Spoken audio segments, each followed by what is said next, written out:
ಎಲ್ರಿಗೂ ನಮಸ್ಕಾರ ಮತ್ತೆ ಸ್ವಾಗತ ಸನ್ವಿ ಚಾನಲ್ಗೆ. ನಾನು ಶ್ರೀದೇವಿ ನಾಯ್ಕ್.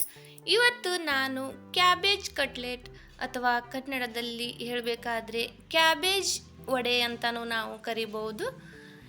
ಇದನ್ನು ಹೇಗೆ ಮಾಡೋದು ತೋರಿಸ್ಕೊಡ್ತಾ ಇದ್ದೀನಿ ಬನ್ನಿ. ಮೊದಲಿಗೆ ಒಂದು ದೊಡ್ಡ ಬೌಲ್ ತಗೊಳ್ಳಿ. ಅದಕ್ಕೆ ನಾನು ಒಂದು ಅರ್ಧ ಕ್ಯಾಬೇಜನ್ನು ಸಣ್ಣದಾಗಿ ಕಟ್ ಮಾಡಿ ತಗೊಂಡಿದ್ದೀನಿ. 2 ಈರುಳ್ಳಿಯನ್ನು ಕೂಡ ಸಣ್ಣದಾಗಿ ಕಟ್ ಮಾಡಿ ಹಾಕಿಕೊಳ್ತಾ ಇದ್ದೀನಿ. ಅರ್ಧ ಕಪ್ಪು ತೆಂಗಿನ ತುರಿ, 1 ಕಪ್ಪು ಕಡಲೆ ಹಿಟ್ಟು, ಹಾಗೆ ಒಂದು ಅರ್ಧ ಕಪ್ಪು ಅಕ್ಕಿ ಹಿಟ್ಟನ್ನು ಹಾಕಿಕೊಳ್ತಾ ಇದ್ದೀನಿ. ಜೊತೆಗೆ ನಾನು ಶುಂಠಿ ಮತ್ತು ಬೆಳ್ಳುಳ್ಳಿಯನ್ನು ತುರಿದು ತಗೊಳ್ತಾ ಇದ್ದೀನಿ. 1 ಕಪ್ಪು ಕೊತ್ತಂಬರಿ ಸೊಪ್ಪನ್ನು ಹಾಕಿಕೊಳ್ತಾ ಇದ್ದೀನಿ. ಇವಾಗ ಮಸಾಲೆ ಪದಾರ್ಥಗಳನ್ನು ಹಾಕಿಕೊಳ್ಳೋಣ. 1 ಟೇಬಲ್ ಸ್ಪೂನ್ ಅರಿಶಿನ ಪೌಡರ್, 2 ಟೇಬಲ್ ಸ್ಪೂನ್ ಅಚ್ಚ ಖಾರದ ಪುಡಿ. ಖಾರ ನಿಮಗೆ ಹೆಚ್ಚು ಬೇಕಿದ್ದರೆ ನೀವು ಕ್ವಾಂಟಿಟಿನ ಹೆಚ್ಚು ಮಾಡಿಕೊಳ್ಳಿ. 1 ಟೇಬಲ್ ಸ್ಪೂನ್ ಧನಿಯಾ ಪೌಡರ್ ಮತ್ತು 1 ಟೇಬಲ್ ಸ್ಪೂನ್ ಗರಂ ಮಸಾಲ. ಹಾಗೆ ನಾನು ಒಂದು ಅರ್ಧ ಹೋಳು ನಿಂಬೆ ಹುಳಿಯನ್ನು ಹಿಂಡ್ಕೊಳ್ತಾ ಇದ್ದೀನಿ. ಟೇಸ್ಟ್ ಚೆನ್ನಾಗಿರುತ್ತೆ. ಇವಾಗ ಸ್ವಲ್ಪ ಮಸಾಲೆನ ನಾವು ಸೈಡಿಗೆ ಮಾಡಿ ರುಚಿಗೆ ತಕ್ಕಷ್ಟು ಉಪ್ಪನ್ನು ಹಾಕಿಕೊಳ್ಳೋಣ.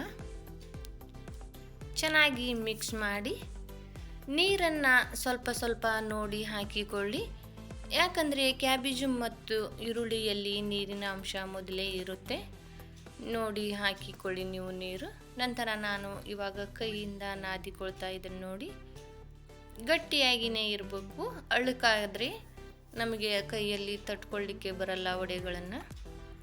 ನೋಡಿ, ನಾನು ಇವಾಗ ಉಪ್ಪು ಮತ್ತು ಸ್ವಲ್ಪ ಹಾಕ್ಕೊಳ್ತಾ ಇದ್ದೀನಿ. ಕಡಿಮೆ ಅನ್ನಿಸ್ತು.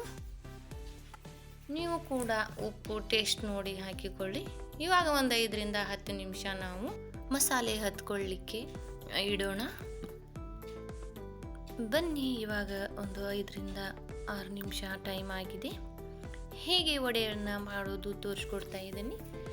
ಸ್ವಲ್ಪ ಸ್ವಲ್ಪ ನಾವು ಮಿಕ್ಸ್ಚರ್ನ ಕೈಯಲ್ಲಿ ತಗೊಂಡು ನಾನಿಲ್ಲಿ ರೌಂಡ್ ಶೇಪಲ್ಲಿ ತಟ್ಕೊಳ್ತಾ ಇದ್ದೀನಿ. ನೋಡಿ, ನೀವು ನಿಮಗೆ ಯಾವ ಶೇಪ್ ಬೇಕು ಆ ಶೇಪಲ್ಲಿ ಮಾಡ್ಕೊಳ್ಬೋದು.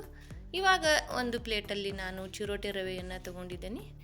ವಡೆಗಳನ್ನು ಚೆನ್ನಾಗಿ ಎಲ್ಲ ಸೈಡ್ ಹತ್ತೋ ಥರ ನಾವು ರವೆಯನ್ನು ಹಚ್ಕೊಳ್ಳೋಣ. ಅದೇ ರೀತಿ ನಾನು ಇನ್ನೊಂದು ಮಾಡಿ ತೋರಿಸ್ಕೊಡ್ತಾ ಇದ್ದೀನಿ. ನೋಡಿ, ಎಷ್ಟು ಚೆನ್ನಾಗಿ ಆಗ್ತಾ ಇದೆ ನೋಡಿ. ಕೈಗೂ ಕೂಡ ಹತ್ಕೊಳ್ತಾ ಇಲ್ಲ. ಇದೇ ರೀತಿ ನಾನು ಎಲ್ಲವನ್ನು ಮಾಡಿ ತಗೊಳ್ತಾ ಇದ್ದೀನಿ. ನಾನು ಸ್ವಲ್ಪ ರೌಂಡ್ ಶೇಪಲ್ಲಿ ಮಾಡ್ಕೊಳ್ತಾ ಇದ್ದೀನಿ. ಇನ್ನೂ ಸ್ವಲ್ಪ ಬಿಸ್ಕೆಟ್ ಶೇಪಲ್ಲಿ ಮಕ್ಕಳಿಗೆ ಚೆನ್ನಾಗಿರುತ್ತೆ, ನೋಡಲಿಕ್ಕೆ ಇಷ್ಟಪಡ್ತಾರೆ ಅನ್ನೋ ಉದ್ದೇಶಕ್ಕೆ ಅಷ್ಟೇ.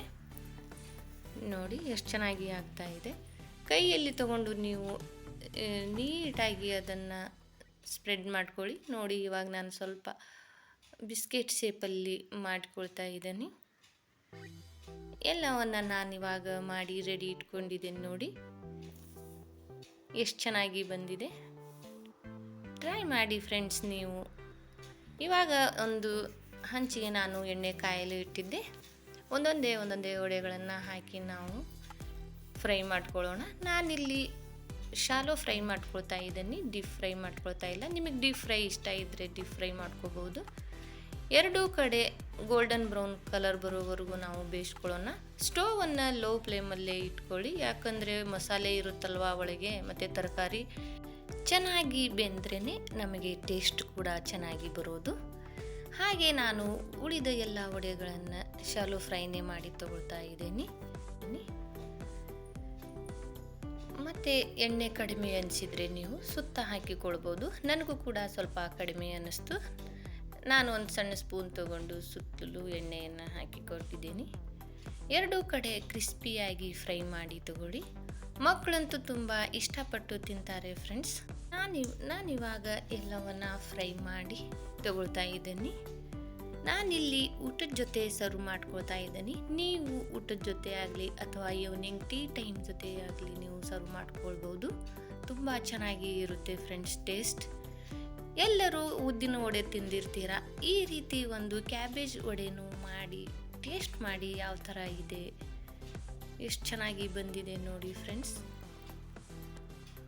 ನಾನಿವಾಗ ಒಂದು ವಡೆಯನ್ನು ಒಡೆದು ತೋರಿಸ್ತಾ ಇದ್ದೀನಿ. ನೋಡಿ ಎಷ್ಟು ಚೆನ್ನಾಗಿ ಕಲರ್ಫುಲ್ಲಾಗಿ ಇದೆ. ಟೇಸ್ಟು ಕೂಡ ಅಷ್ಟೇ ಚೆನ್ನಾಗಿದೆ ಫ್ರೆಂಡ್ಸ್. ನಾವೆಲ್ಲರೂ ಟೇಸ್ಟ್ ಮಾಡಿದ್ದೇವೆ. ನೀವು ಕೂಡ ಟ್ರೈ ಮಾಡಿ ಹೇಗಾಗಿದೆ ರೆಸಿಪಿ ಅಂತ ನಮಗೆ ತಿಳಿಸಿ.